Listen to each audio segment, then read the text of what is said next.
Welcome back to Steve Robb Reviews. Today's review is going to be all about the process that I took in getting a new air compressor, and hopefully you can pick up some good tips on thinking about how you should figure out what kind of air compressor you need for your purpose.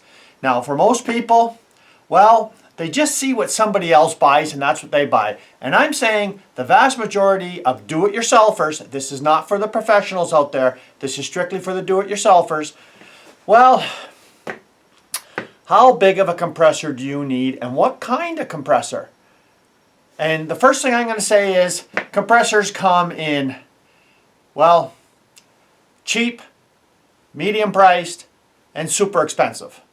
And for most people, well, I wouldn't recommend the cheap, and the medium priced is what I went with, and the real expensive, well, you just don't need. So what kind of compressor should you get? Well, the first thing you should look at is what you're going to use it for. And I'm going to go through all the process of exactly how do you figure out what kind of compressor you need and the tools that you're going to be using. But generally, the first thing you have to do is look at the compressor and see what the duty cycle is. And if it doesn't say what the duty cycle is, well, you're going to be getting one of these, which are like, I paid under $100, and in about 8 years, it completely self-destructed itself. So, but it did work, right? So, now, what kind of compressor should you get? Well, you got to look at the duty cycle. And the one that I picked has a 50% duty cycle. This one like this, you're talking about maybe 20 to 30% duty cycle. So you're thinking about, okay, so what does this duty cycle actually mean? Well, the duty cycle is, it's based on 1 hour time. So if you've got, say, a compressor like the one that I bought, I'm going to show you later on, has a 50% duty cycle, which means in 1 hour, the most you can use that compressor is 30 minutes. Then it has to be shut off to cool down for 30 minutes. Now the reason why these have such a short duty cycle is it's not a lubricated one, it's an oilless. And you'll see that there many times on the ad for describing their compressor, and it will say oilless. So yeah, it doesn't have no oil in it, you don't have to change your oil or anything, but they are screaming loud. Majority of them are screaming loud unless you pay for a real expensive one that is all self-contained and muffled and everything else. And check at the duty cycle first, right? Because the duty cycle means a lot. So this one here, maybe you could run this 15-20 minutes out of an hour. And if you're running it past that, well, you're going into the area where it will, over time, damage it. Because it only has a certain amount of life cycles, to be run past its duty cycle. So yeah, it's all about math, right? And I know a lot of people don't like math, but there's a lot of math in figuring out, well, exactly what kind of compressor should you get. And I'm going to take all the math out for you, and I'm going to tell you that the compressor that I bought is pretty much all you need for most do-it-yourselfers. It's small, compact, and it's got a 50% duty cycle. So if we just take a look at, you see this container here? Well, I'm going to have a close-up view of you here, and I'm going to show you all this stuff, and I'm going to explain it all to you, because there's a huge disconnect when people are looking at buying an air compressor. They see that it's got gallons, and then you see cubic feet per minute. Now all the air tanks, like this one here, they all say gallons. Now this one here is a 2-gallon tank, and and then you're looking at the specs on it, and you're wondering, okay, so you got cubic feet per minute, and you got gallons for an air tank. So I'm going to take all the math out of that for you. I'm going to take you off the tripod. We're going to go over this demonstration and hopefully clear up a lot of things so it makes it much easier for you buying a compressor. Okay, we're going to start off right here. Now this is my ice block. I make ice blocks in my freezer with for my cooler in the summertime. And it is exactly 1 foot up to the top, but it's only 10 inches across. So I added a little piece of green tape. So you can just imagine, if you include the green tape, it'd be 1 foot by 1 foot by 1 foot, so it'd be 1 cubic foot. That's what 1 cubic foot looks like. If we take a look at this air tank, that's a 2-gallon air tank. So how many gallons are in 1 cubic foot? Well, you need 4 of these. So it's 8 gallons, 8-gallon tank to make 1 cubic foot. So let's take a look at this air compressor first before we get started. I'll show you the specs on it, and I'll tell you that I used this for about 8 years before it self-destructed because, well, it's only engineered to last between maybe 75 to 150 hours tops, compared to the one I'm going to show you, which is good up to 3,000 hours. So let's get started and let's take a look at this tank. So here we're looking at the tank right here, and you can see the horsepower is 1/3. 2-gallon tank, and the air delivery. If you take a look at the 40 psi, well, nobody's ever going to use 40 psi. I'll tell you that right now. You have to look at the 90 psi. So it's not even 1 cubic foot per minute. See the spec here? 0.7. So it's not even 3/4 of a cubic foot. This thing has to run for 1 minute only at 0.7, which is almost 3/4 of a cubic foot. Now the maximum pressure that this will build up to is 100 psi, and it spins. You take a look at that spec there, 3,900 RPM. The one I'm going to show you only runs at I believe it's 1,725 RPM. Now this here, the motor just screams, right? Now it draws 1.6 amps, and well, that's just the weight.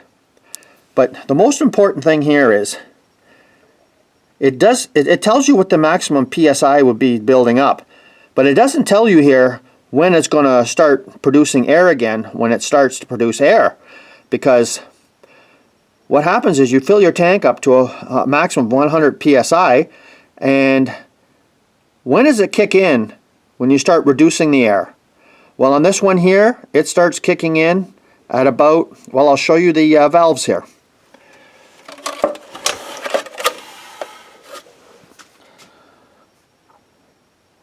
So here's the top here. Here's the regulator. This is the air that goes out on your airline. So this here will go up to 100 psi. Now, this one, on this particular compressor, 75 psi is when it kicks in to start up again. So as you're reducing your air volume, this here will kick in and start up at 75, which is below most of the air requirements on most air tools, except, well, what I used it for was just a brad nailer, an air nailer, 18 gauge, no problem. You can run it no problem off of this because 75 psi is fine. But you need way up there between 90 and 100 to run an impact or any kind of rotary tool or any other tool besides an air nailer. So I use this specifically just for my air nailer. It's nice and compact, it's light. I put a strap on here because the handle broke off it, and that worked fine for about 8 years. And I put this on the end here myself, this valve, and now it's kaput. So I'm going to show you why it's kaput in a minute. But let's go over the air tools, and I'll explain to you all the different air tools and what is compatible with the type of compressor that you need. So let's just take a look at some of the air tools that somebody would use in their particular shop. And this is the air ratchets, and none of these tools here can be used with that small compressor I just showed you. None of them.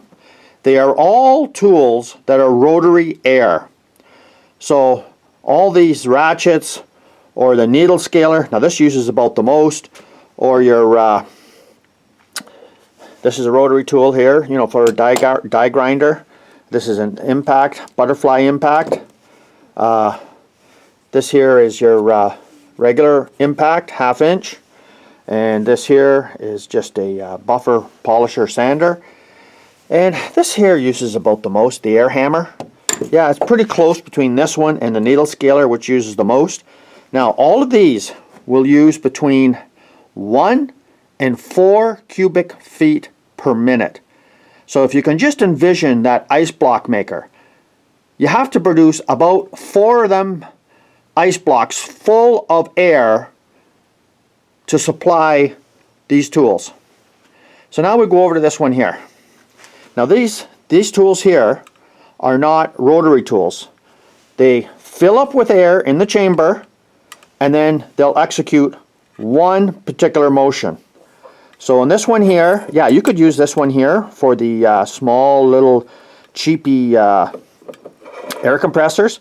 And this is just a puncher, an air puncher, and it crimps for panels. This one here, yeah, you can use this no problem.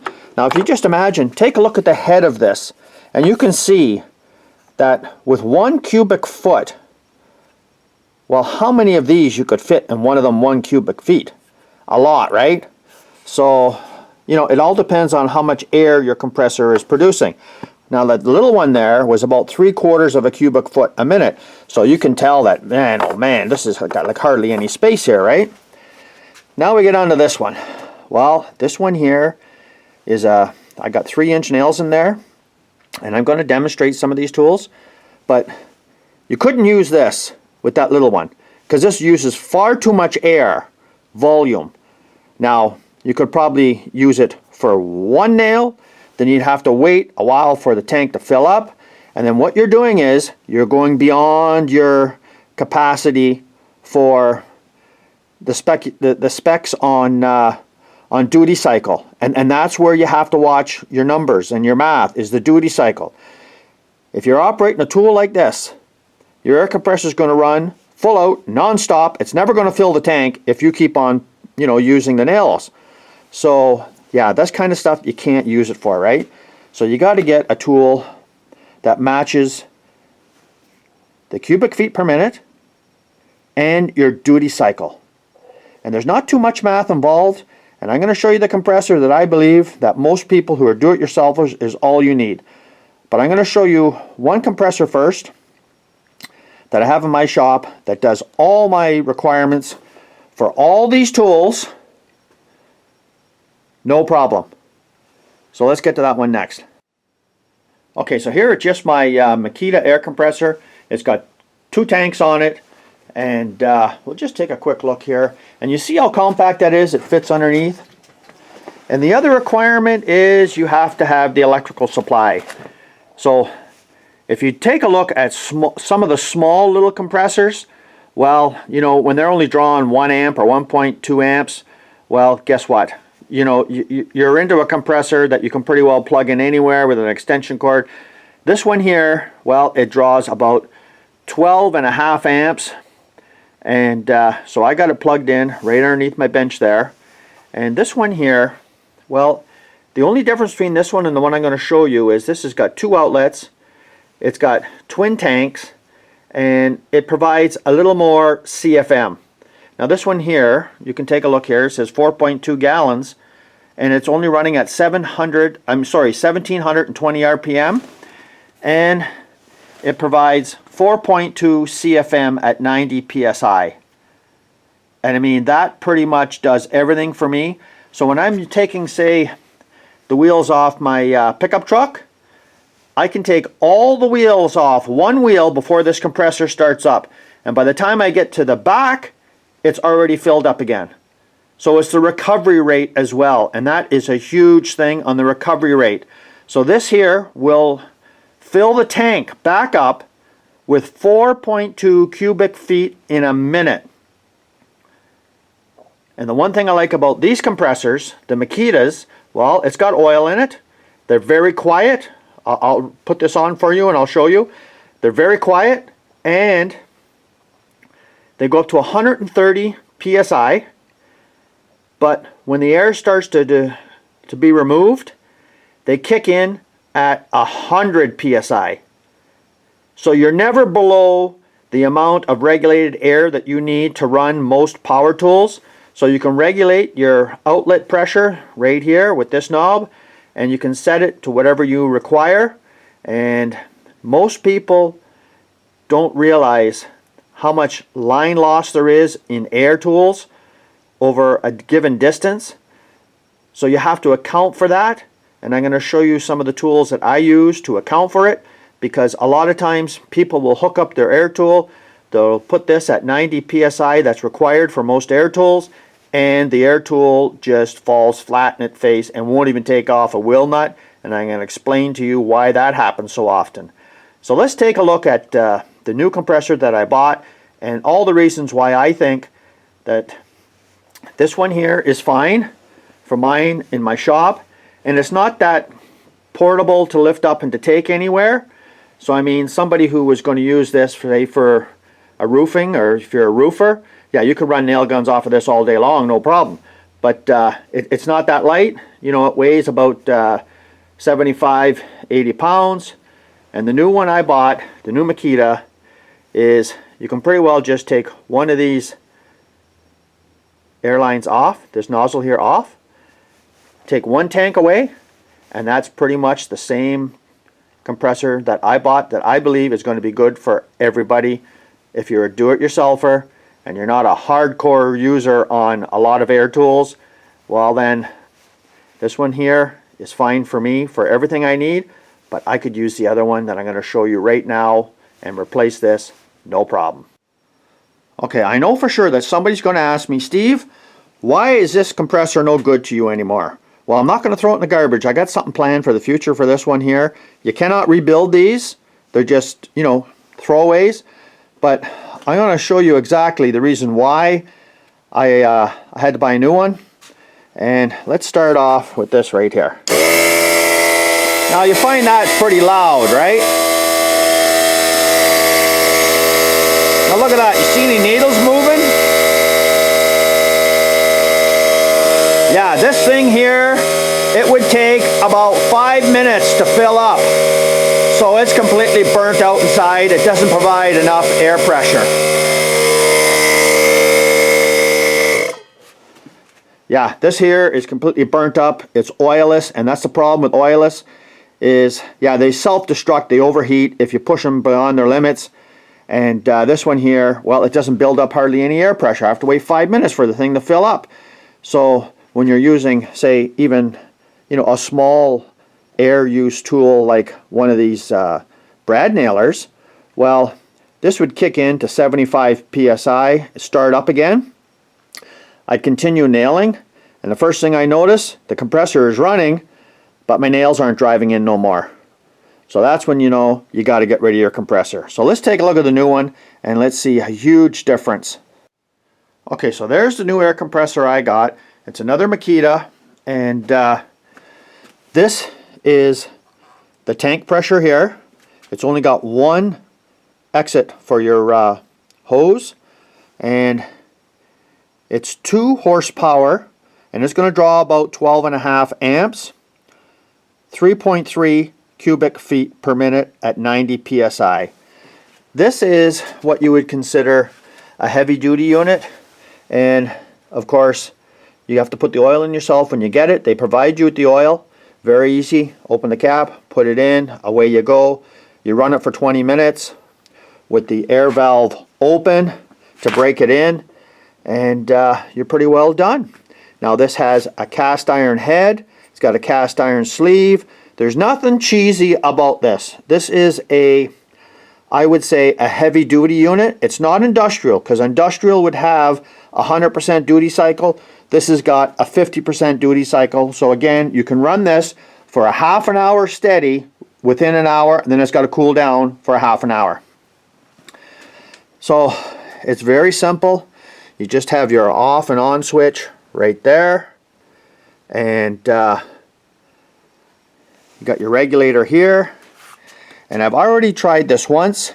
From the tank being completely empty to 130 psi is under 1 minute. And when it drops down to 100 psi, it kicks in again. And this will show the tank pressure only. So this is a 2-gallon tank here. Now can you imagine? You need 4 of them to be considered 1 cubic foot. So this is the unit here. And there's nothing cheesy about this. Now this here was almost $300 compared to the oilless, which are very cheap. You can get them around $100 or $200. I would say go with the oilless, you know, just for cost. If you only need to, you know, to run a small little nailer like this, but you can't run this one, right? Now I'm going to show you this one. This compressor here, running this nailer, no problem. And we're going to take a look at this one as well. But I would say that one right there, that compressor right there, MAC 700, is probably the ideal unit for most do-it-yourselfers. For the money, for the guarantee, for the cubic feet per minute, the portability, this thing weighs about 50 pounds. I can lift it up and carry it around all day long anywhere I want. Where this one here, yeah, you can imagine carrying that around. You can carry it, but I put it on wheels because, you know what, it's a little too heavy. Now this here, I can take with me anywhere, throw it in the truck, do anything I want. Now, can I run these tools off of this? Absolutely. Every one of these tools, I can run off of this. Now some of them, not so good, because what's going to happen is, once you get below the cut-in pressure, if the tool is drawing more than the volume of air that can be put back in, because remember, at 90 psi, this is only putting in 3.3 cubic feet in a minute. So if you've got an impact or an air tool that's drawing a lot more than that, well, your machine is going to constantly run, or it might run below the 90 psi. And that's something you got to think about. But how often are you running an impact, right, for that long a time? Most of the time, an impact is being run for maybe 10-15 seconds tops. You know, and if you can't get it off in the 15 seconds, well, you got a problem, right? So, I mean, the impact's not going to take it off. So, if you just take a look at something like this, for the value, the warranty, you know, the real heavy-duty, I would say, construction of it, and it's got oil in it, and it's nice and quiet. So, what I'm going to do is I'm going to start it up for you here, and you can just hear how quiet this thing runs. Now that's pretty quiet compared to the other one. I mean, I don't find that loud at all. And I mean, I think it's just an awesome unit. And if we take a look here, you can see that the little bit of time I've had it running, look how fast it's filling that tank. So I mean, this here is probably the unit that I would recommend to most do-it-yourselfers. Is all you need. It's portable. And what's people using this for? Well, they're putting air in their tires, they're using a blowgun, and they might be using some of these tools periodically. So yeah, let's take a look here. Look at that right there. Now that took no time to fill up, did it? So let's get on to a little bit of a demonstration here, and let's use some of these tools, and I'll show you exactly how good this is. Okay, I got this little bit of a 4x4 set up here for demonstration purposes for trying out the nailers, but I just like to show you here, this has a quick connector, and a lot of, you know, the cheapy air compressors don't have a quick connector. This is your regular 1/4-inch line here, and that's it. That's how easy it is to hook up. So let's get to the testing here, and we'll see exactly how it performs. And I'm going to be using the 3-inch nailer, and this uses a lot of volume of air. So we're going to see how good that does first. Okay, so before we get started, this is hooked up to a 50-foot hose down below here. everyone has to have one of these. So what do I have my air pressure set at on this compressor? There it is right there.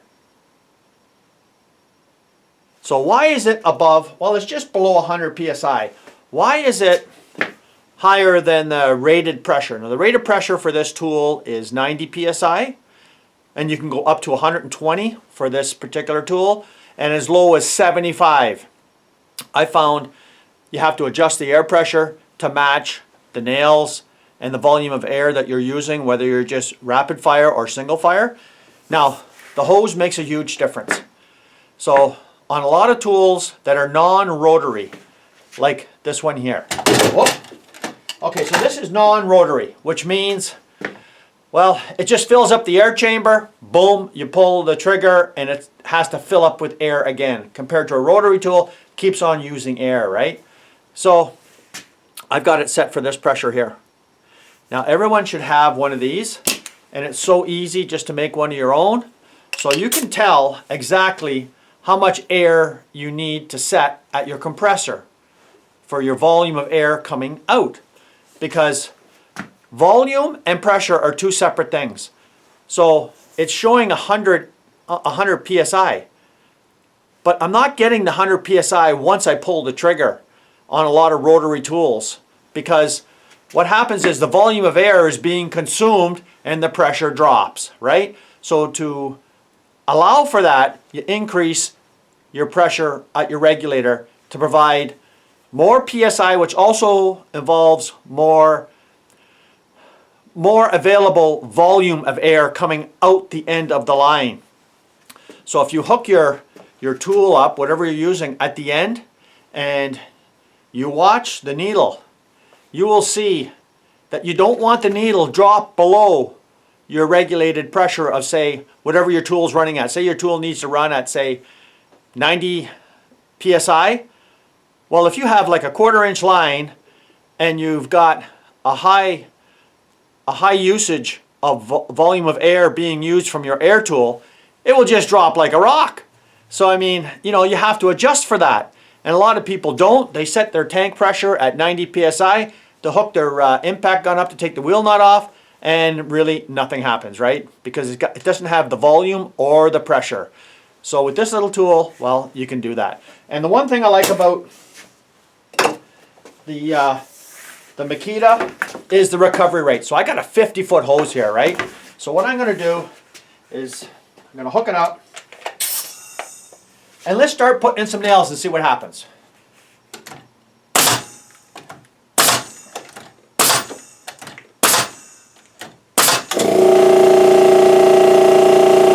So there's 5 nails, right? The tank's going on. It never dropped below 100 psi, and it's going to shut off right about now. There you go.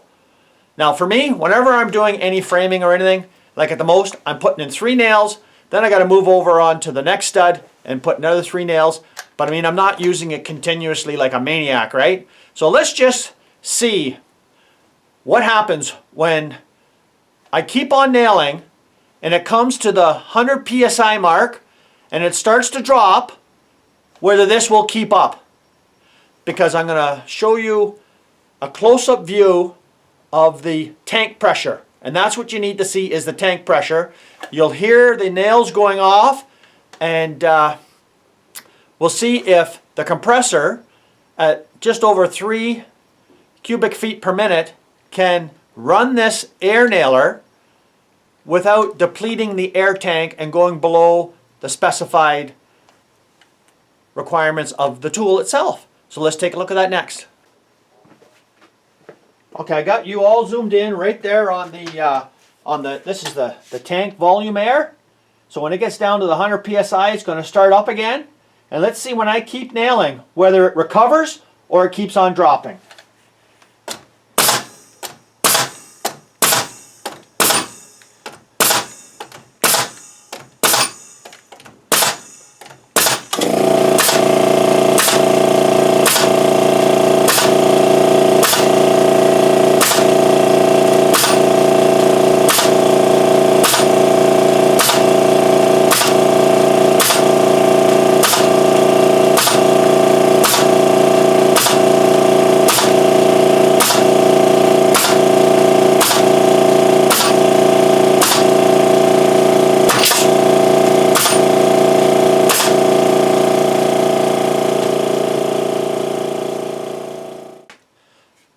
there's the results there. There's a lot of nails. And I'll tell you something, as a do-it-yourselfer, I can't see myself putting in that many 3-inch nails that often, you know, for any job that I'm doing, because I'm not fast enough. I'm not like a house framer where I'm just going boom, boom, boom, boom, boom. You know, like I said before, do-it-yourselfer, not a professional. Professional uses a lot bigger air compressors because they require them. But for me, I would never put that many nails in, you know, at once anyways. Now, if I go down to, say, a smaller nail, well, I reduce my pressure as well. I can run this thing all day long on 75, 80 PSI, no problem. You know, and then, you know, you wouldn't have the depletion of the tank as fast either, not even close.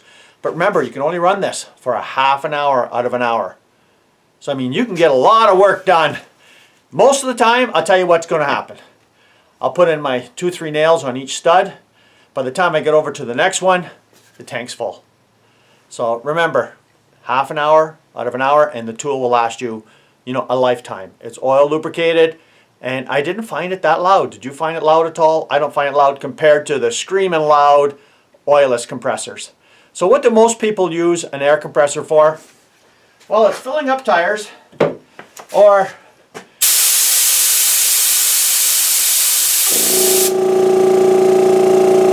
now how much air do you need to use when you're just blowing something, right? And it's the recovery time. How long does it take for the compressor to fill back up once it hits the 100 PSI?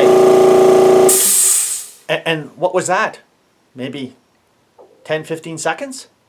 So you could see how this unit here is very heavy duty. It's got a great recovery time, and it's called a big bore, you know, because it's putting in a lot of air. Now you take a look at the specs out of any other compressor that you can find out there, and you're not going to see this kind of volume of air being put back in.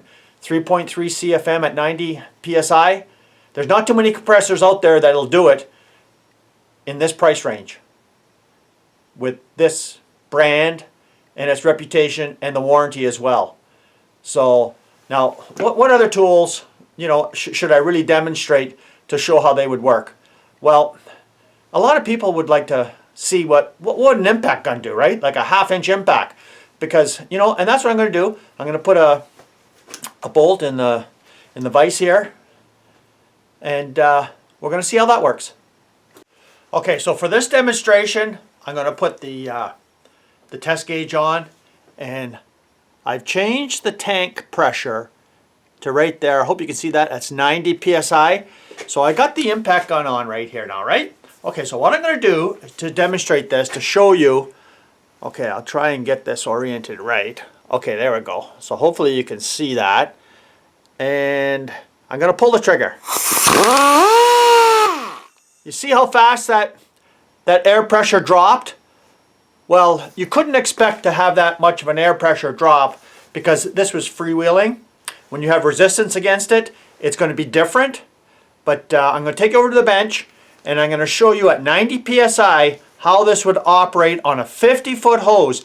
Now remember, to get more volume of air to come to your particular tool, you have to increase the diameter of your hose.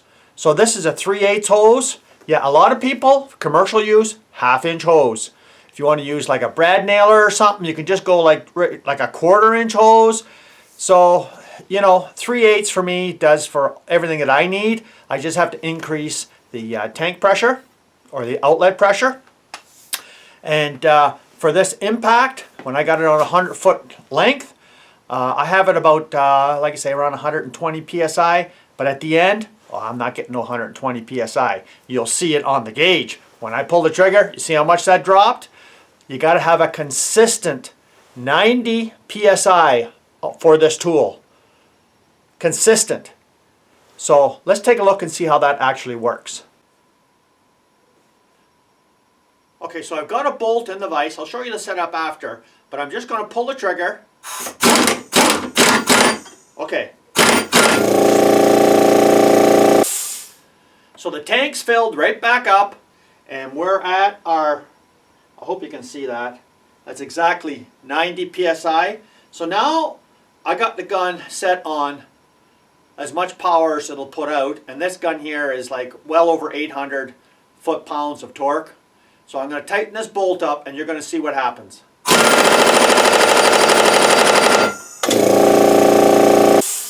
Now the tank's filled up again, and now I'm going to reverse it. Now did you notice that when I actually started to tighten it up, you seen the air pressure drop, drop, drop, drop, drop.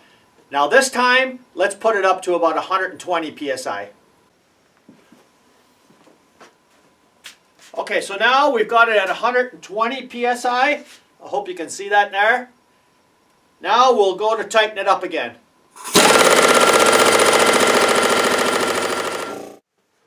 Well, as you can see, there's a huge difference between having it at the regulated pressure for the particular tool that you're using and increasing it so that when you are using the tool under load, that it stays within the specification. Now, you're not supposed to use any air tools over the rated capacity, but as you can see, if you increase the length of your hose and the volume of air coming out is restricted because of the diameter of your hose, yes, a 1/2 inch hose would have done a lot better for this, and a 1/4 inch hose, well, it probably wouldn't even work at all. But in reality, you have to separate the two different types of tools you're using. They're all pneumatic tools. Some are rotary that constantly use air, and like air nailers and hole punchers, well, they fill up the chamber full of air and then it's a one-time use. So in this particular situation, you could see in the second part of the using the impact tool, now that 1/2 inch impact on a 3/4 inch nut, and that's what this is on, it's a 3/4 inch nut. Well, you could definitely tell that when I increased it to 120 psi, it did not go below the required air requirements. But when I set it for the required air requirements, it would drop. And the tool was like slowly dying out, right? So how long are you going to use an impact tool for, right? Like this impact wrench, the 1/2 inch, you're just, that's it. You're not leaving it on hammered there forever. So I mean, this particular compressor, for the volume of air that it's putting out and their price point, I'm saying is really all the regular do-it-yourselfer really needs. Now, if you want to get yourself a 240 volt compressor with a, a twin piston, 18 CFM per minute, well, fine, that's fine. But there's a lot of people that want to just get a compressor that's nice and compact, light enough so they can travel with it, take it where they want. It doesn't have to be hooked up to 240 volt, just a regular outlet. And you know what? I don't recommend extension cords in a lot of cases. You got to follow the manufacturer's instructions. You want to put an extension cord on, don't be putting any cheesy, 100-foot hedge clipper extension cord on this because you just burn the unit right up. So the whole idea behind an air compressor, which is great, is you can plug it into the source where you have like a 15 amp breaker and run longer hose. I mean, I could run a 200-foot hose on this, increase the air pressure, and still operate the tool no problem. So I mean, you have to match the diameter of the air line itself. You can never do it with a 1/4 inch one, right? So I mean, if you're gonna go further distance, you have to increase the diameter of the hose, go with a 1/2 inch hose. Who wants to operate 1/2 inch hoses around, right? Nobody does. So I mean, for most do-it-yourselfers, it's just a short length of hose. You can put this anywhere you want and hook it up and use it, and it's fine. So I mean, for the price point and for the heavy duty of this is going to last you a lifetime. Last me a lifetime, I guarantee you that. Compared to the other cheesy one, it lasted me like some, it was nice and light. I could carry it anywhere I want if I wanted to do some, some brad nailing anywhere. Yeah, it works. But man, that thing was screaming loud. And that's what I did not like. It was screaming loud. This is nice and quiet. It's hard to tell on film when something is quiet or that loud. Yeah, I could get one of these decibel things on my cell phone and show you, but you know what? In reality, what's the purpose of this video? The purpose of this video is to say, I'm saying that for most do-it-yourselfers, this is all you really need. And if you want to get bigger, you want to go to the one like I have down there, that's fine. But I mean, this is all you really need right here. Because so many people take a look at the specs. They get confused on the specs and what you actually need. And, you know, they buy too small of a compressor. And, you know, and too small of a tank. And it doesn't have a big enough recovery time. This putting out 3.3 CFM, try and find another one that'll do that for this price point. Well, you're going to have a hard time trying to find that. So thanks for joining me here today. If you haven't seen this channel before, you're welcome to subscribe. And I hope I've enlightened some of the myths about air compressors and, you know, what you need, what you don't need, and, you know, everybody wants to buy bigger is better and all this kind of stuff. I'm saying this is all you really need. So come back again. If you have any questions, I'll do my best to get answering them. I mean, this is going to be quite a long video. Cheers.